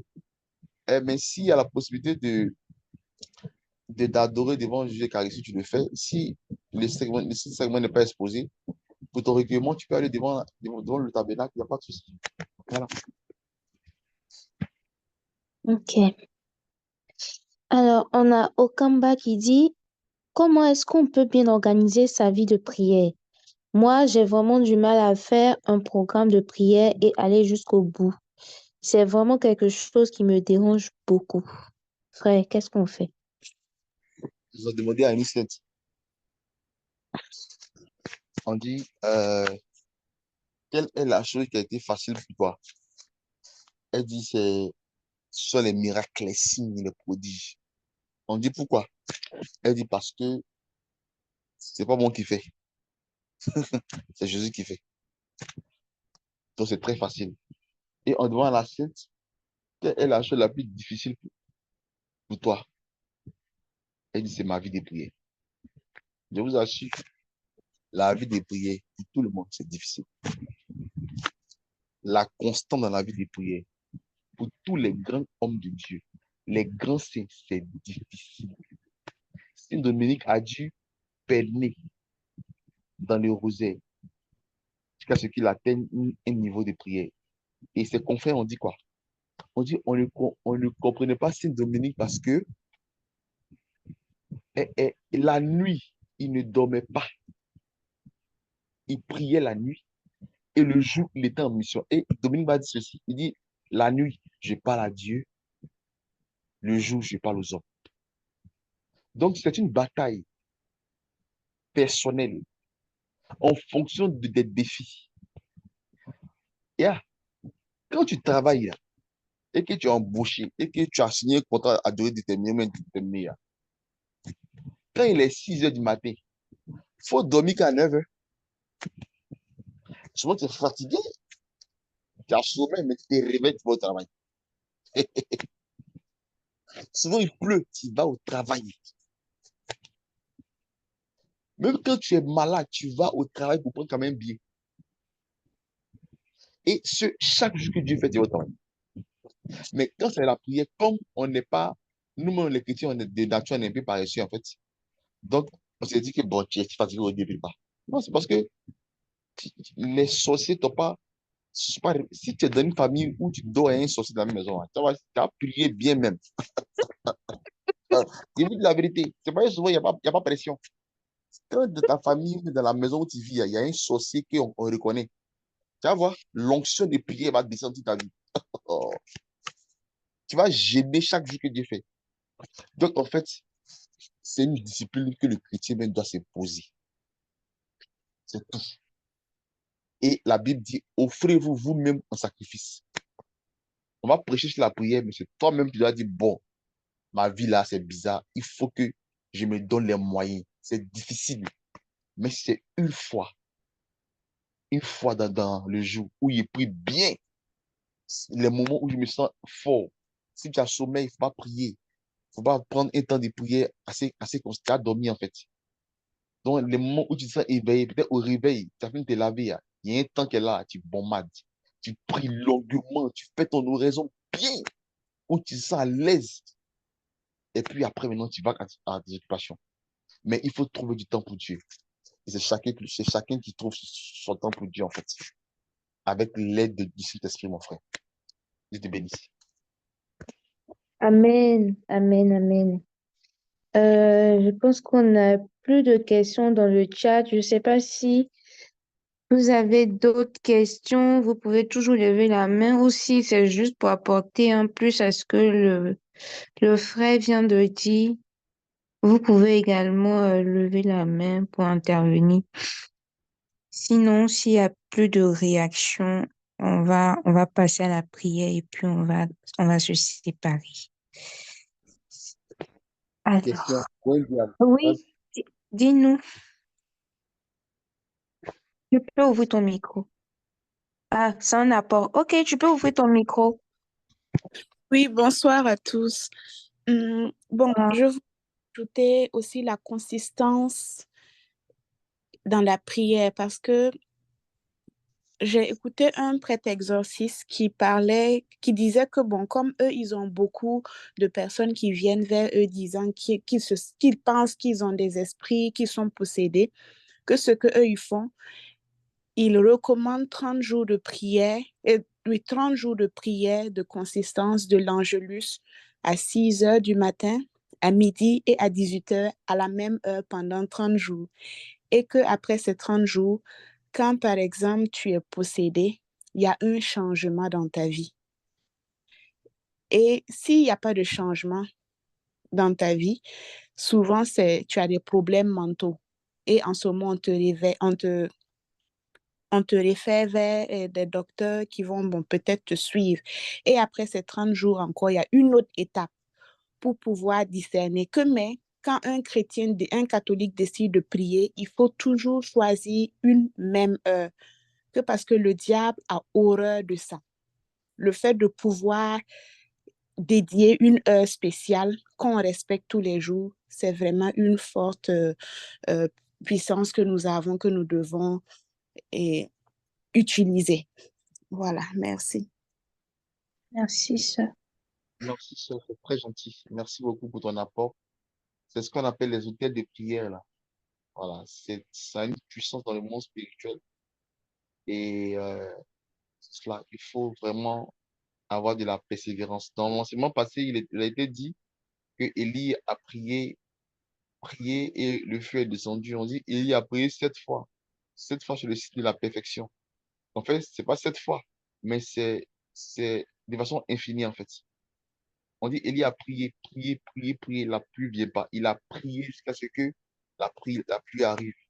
Donc, la prière vraiment va toujours, toujours, toujours, toujours, toujours, toujours, toujours, aura toujours son effet. La prière va toujours triompher. Voilà. Donc, que Dieu nous donne la force et la constance dans la prière. Alors, Mm. il n'y a plus de questions, non? Non, il n'y a plus de questions. Alors, on va prier. Alors, tu vas te positionner. Nous allons prier. La prière de ce soir, là, on va demander à Dieu la grâce, de la persévérance, de la consistance dans la prière. Il y a une seule chose qu'il faut faire, c'est de persévérer dans la prière. Saint-Esprit de Dieu, nous te disons merci pour cet enseignement, pour la force que tu nous as donnée aujourd'hui. Merci pour toutes ces personnes connectées là qui ont entendu ce message, qui ont décidé de gravir la montagne aujourd'hui, malgré les difficultés de la vie. Merci de rejoindre les familles Merci de rejoindre les couples. Merci de rejoindre les couples. Merci de rejoindre ce couple-là qui est en froid. Il y a un couple, il y a une personne qui m'écoute. Ton couple est en froid. Ça va aller maintenant dans 1 mois. On va aller dans 1 mois que ton couple est en froid. Il y a une sémence qui a été libérée dans votre couple. Il y a une tiédeur qui est née. Mais ce soir, par la puissance du Saint-Esprit, le Seigneur vous donne tous deux un cœur repentant, un cœur d'humilité. Seigneur, visite ce couple, ce foyer-là, et restaure ce foyer au nom puissant de Jésus-Christ de Nazareth. Saint-Esprit de Dieu, je voudrais prier également pour toutes les personnes vraiment qui ont perdu la vie de prière. Vous avez perdu la vie de prière. Vous avez vraiment perdu. Vous n'avez aucune vie de prière. Aucune vie. Vous subsistez. Vous vivez au jour le jour, en fait. Mais aujourd'hui, le Seigneur t'accorde la grâce de commencer petit à petit. Il te donne la force par son esprit de redonner le feu à ta vie de prière. Au nom puissant de Jésus-Christ de Nazareth. Je prie pour une personne. Tu es malade et la maladie, on n'arrive pas à découvrir le fond de la maladie. On n'arrive pas à te guérir. Ce soir, le Saint-Esprit de Dieu vient à ta rencontre. Opère dans ton être intérieur et enlève le mal au nom de Jésus. Enlève le mal totalement au nom de Jésus. Vous savez, la drépanocytose, ce n'est rien. C'est vrai qu'on souffre souvent quand on a des maladies, mais en réalité, le Seigneur peut nous guérir totalement. Ce soir, je prie pour tous ceux qui ont des problèmes de femmes, les hommes sera pour toi un témoignage. Par le Seigneur Jésus-Christ. Toutes les personnes qui ont un problème de sang, l'ange de Dieu te visite au nom de Jésus de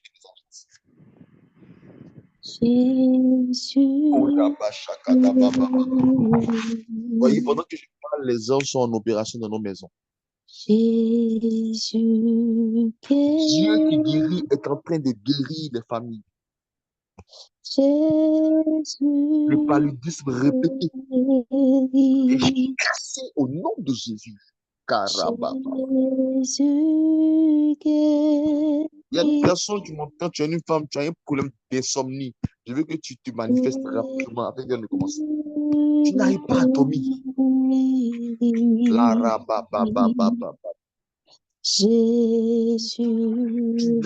pas à dormir. Tes nuits sont troubles. Tes nuits sont troubles. Mais ce soir, le Seigneur visite ton âme et apaise ton esprit. Cette nuit, tu dors comme un enfant. Au nom puissant de Jésus de Nazareth. Vous voyez, il y a parmi nous un esprit, l'esprit de guérison est là. Là où tu es, je veux que tu pries. Je veux que tu pries. On va ouvrir les micros, on va prier. Ouvrons les micros, prions. Demandons à Jésus-Christ de nous guérir.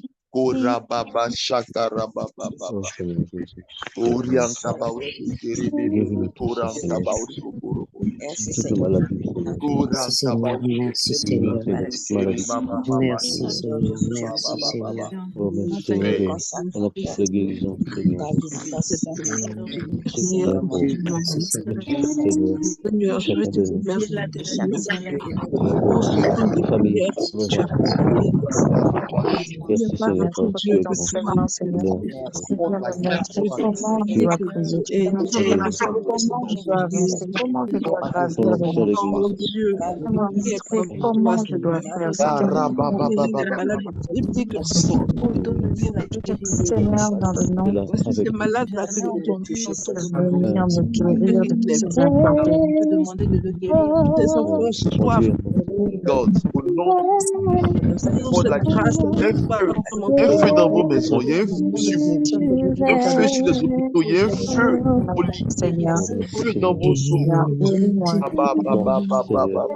Guéris-moi. Odiaka, ba, ba, ba, ba, ba, ba, ba. Au nom, ton amour, Guéris-moi, Seigneur. alléluia. Guéris-moi de toute Amen, maladie amen, tu amen. donnes à dans ma vie chacun de de tous.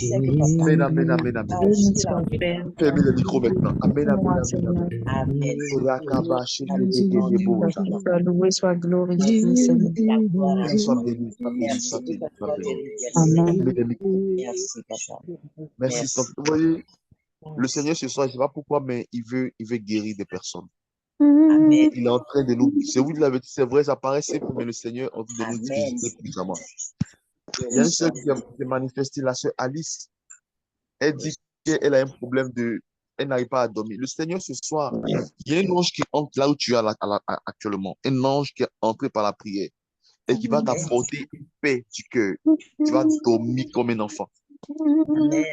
L'insomnie quitte ta vie au nom de Jésus-Christ de Nazareth. Il y a une personne qui a une toux. Ta toux est rock. Et quand tu tousses, ça te fait mal. Ça te fait mal quand tu tousses. Le Seigneur t'apporte la guérison ce soir au nom de Jésus-Christ de Nazareth. Mais il y a une personne, tu pries pour ton enfant. Ton enfant est très maladif. Oh Seigneur, si tu pouvais te manifester, maman. Si tu pouvais te manifester dans le chat. Je vais te donner une parole. Je vais te donner un verset que tu vas prier avec lui. Ton enfant est très maladif. Il est très maladif, cet enfant. Il est très maladif, cet enfant. Il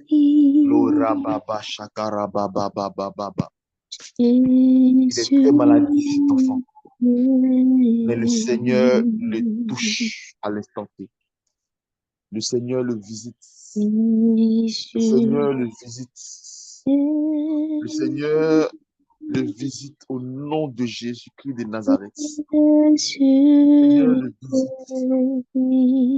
Karababa Korianta Baba Sheketere Bébé. Karababa Sheketere Bébé. Vous voyez, il y a une grâce ce soir. C'est un famille de guérison. Les anges sont à l'œuvre. Nos parents qui sont malades, nos frères qui sont malades, je veux que tu puisses vraiment prier pour eux. Vous voyez, il y a une personne qui est en réanimation. Elle est en réanimation dans tes proches. Elle est en réanimation. Je ne sais pas si tu es au courant, peut-être que tu n'es pas au courant.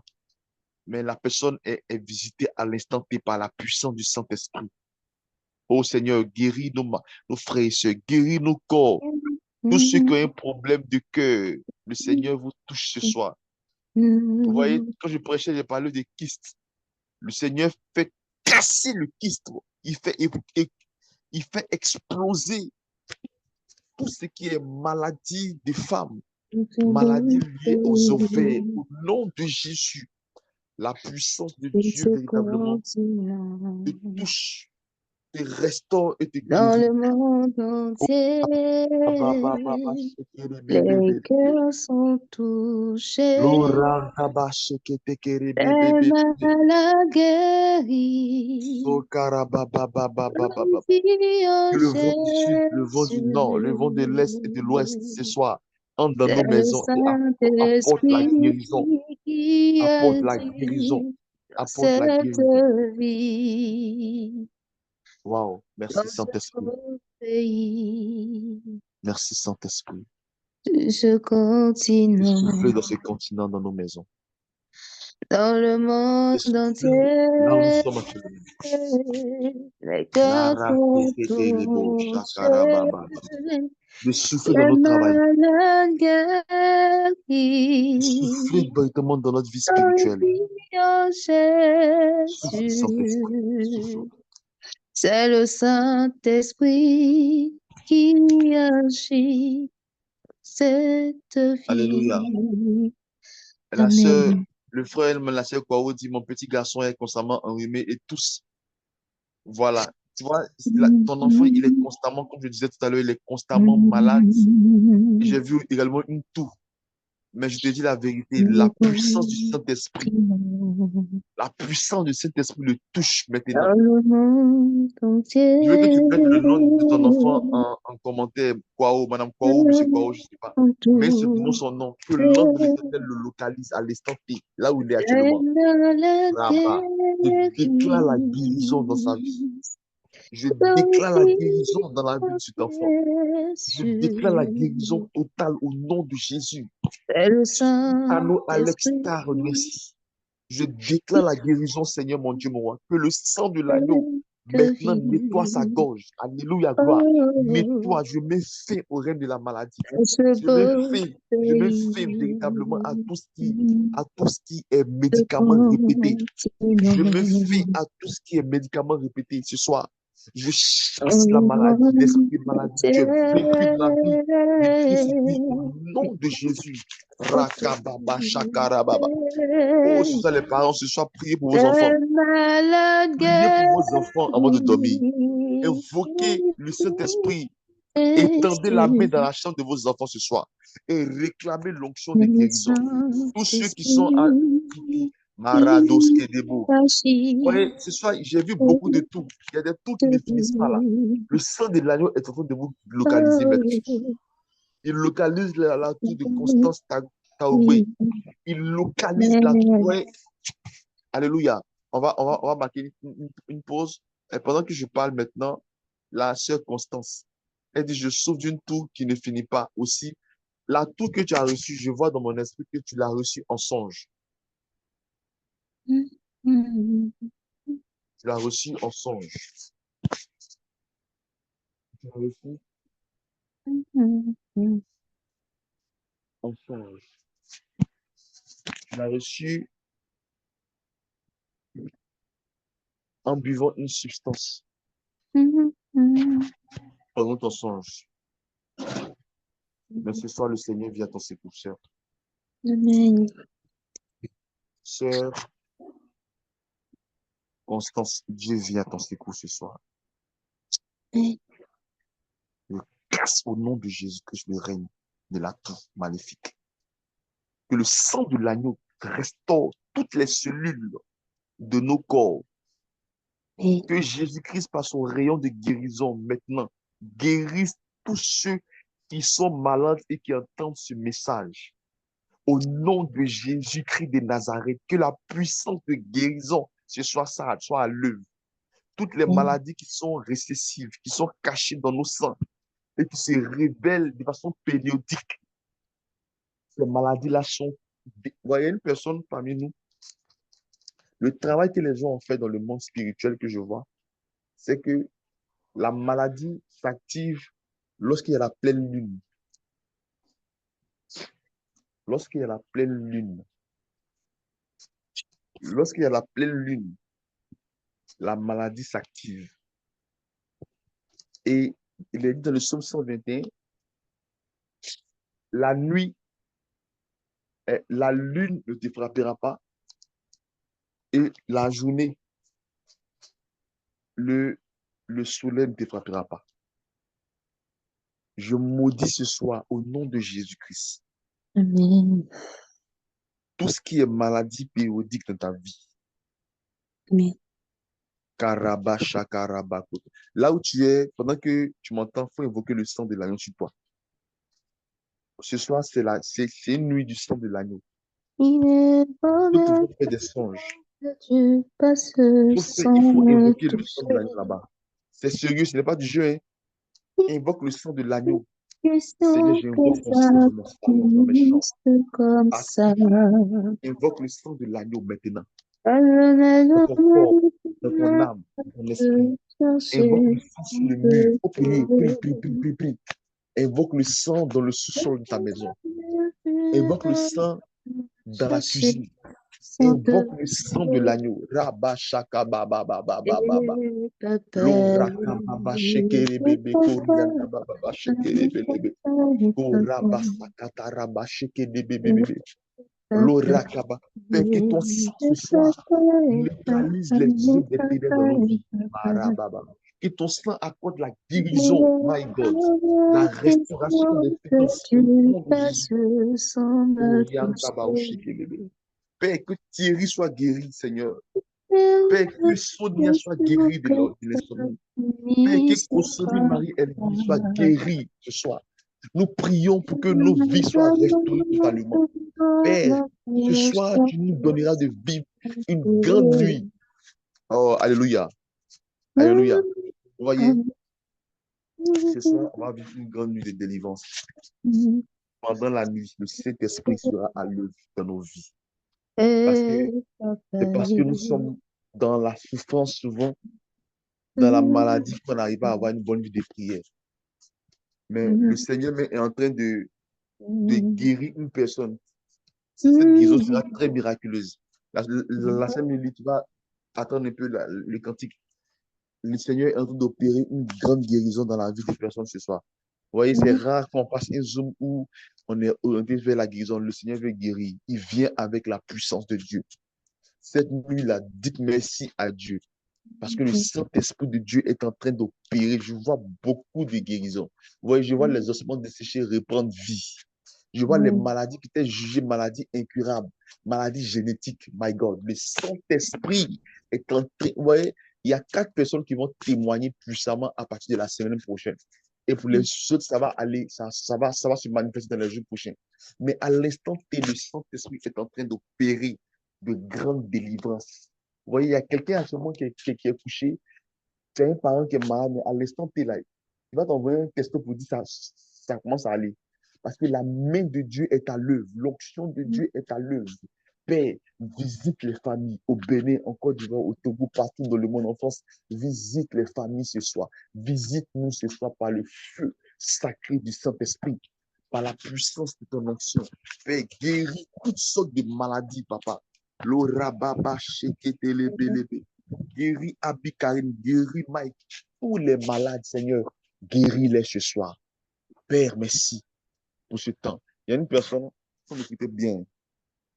C'est sur toi qu'on va finir.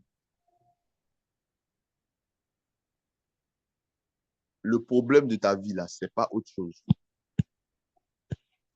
Tu as pris, dans ta maison, il y a un objet qui n'a pas sa place dans la maison.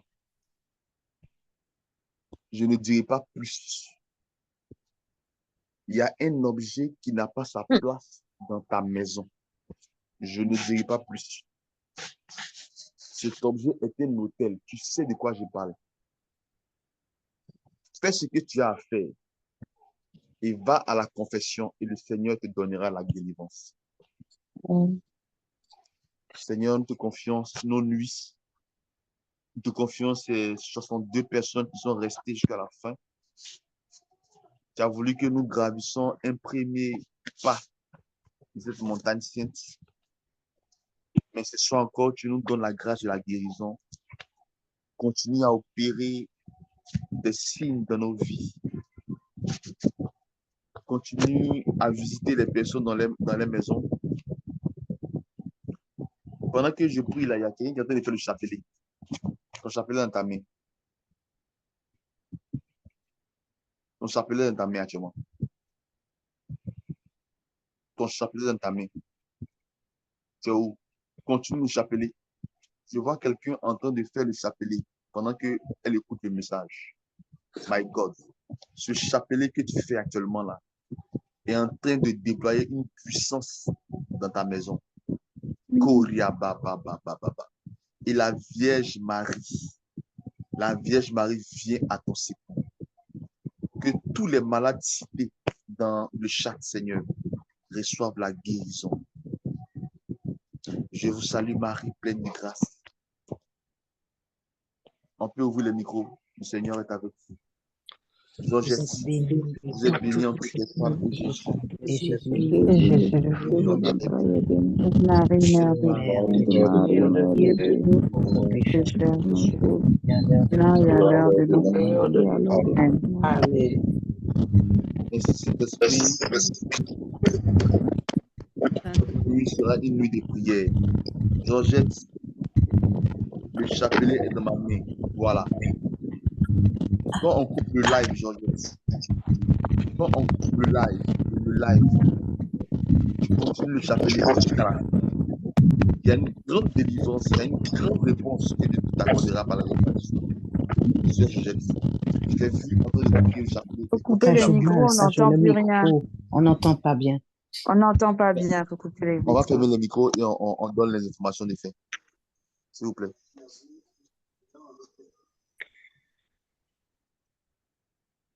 Alléluia. Alors, nous sommes à la fin. Donc, je disais à la sœur Georgette de continuer de faire le chapelet. Et tous ceux qui veulent le faire également vont dormir prier. Afin que Dieu, véritablement. Voilà, Georgette, continue de prier ton chapelet. Parce que le Seigneur te donnera une grande délivrance par la Vierge Marie. Voilà. Cette nuit, Dieu te visitera par la Vierge Marie. Alors, tous ceux qui veulent se faire accompagner, j'ai vu dans le chat, vous écrivez dans le message de WhatsApp qui est en bas de l'écran là, 0152 96. Vous écrivez et vous manifestez votre besoin de vous faire accompagner et on vous appellera un frère ou une soeur qui est habilité dans l'accompagnement spirituel. Alors, on se donne rendez-vous par la grâce de Dieu la semaine prochaine, si Dieu est d'accord, pour vivre encore un autre thème. Et tous ceux qui n'ont pas encore écouté les autres enseignements, vous pouvez aller sur YouTube, vous tapez Roi TV Pray, ou bien vous écrivez en WhatsApp pour recevoir le lien de la page, vous allez aller écouter les enseignements. Tous ceux également qui ne sont pas dans le groupe international, pour recevoir toutes les informations, vous nous écrivez cette nuit-là même sur le numéro qui est en dessous de la fiche, en WhatsApp, et nous allons vous ajouter. Que Dieu vous bénisse et que Dieu soit avec vous dans votre vie de prière. C'était un plaisir pour nous et je prie que le Saint-Esprit nous aide à gravir les échelons de la prière. Lui qui est vivant aujourd'hui et pour les siècles des siècles. Amen. Amen.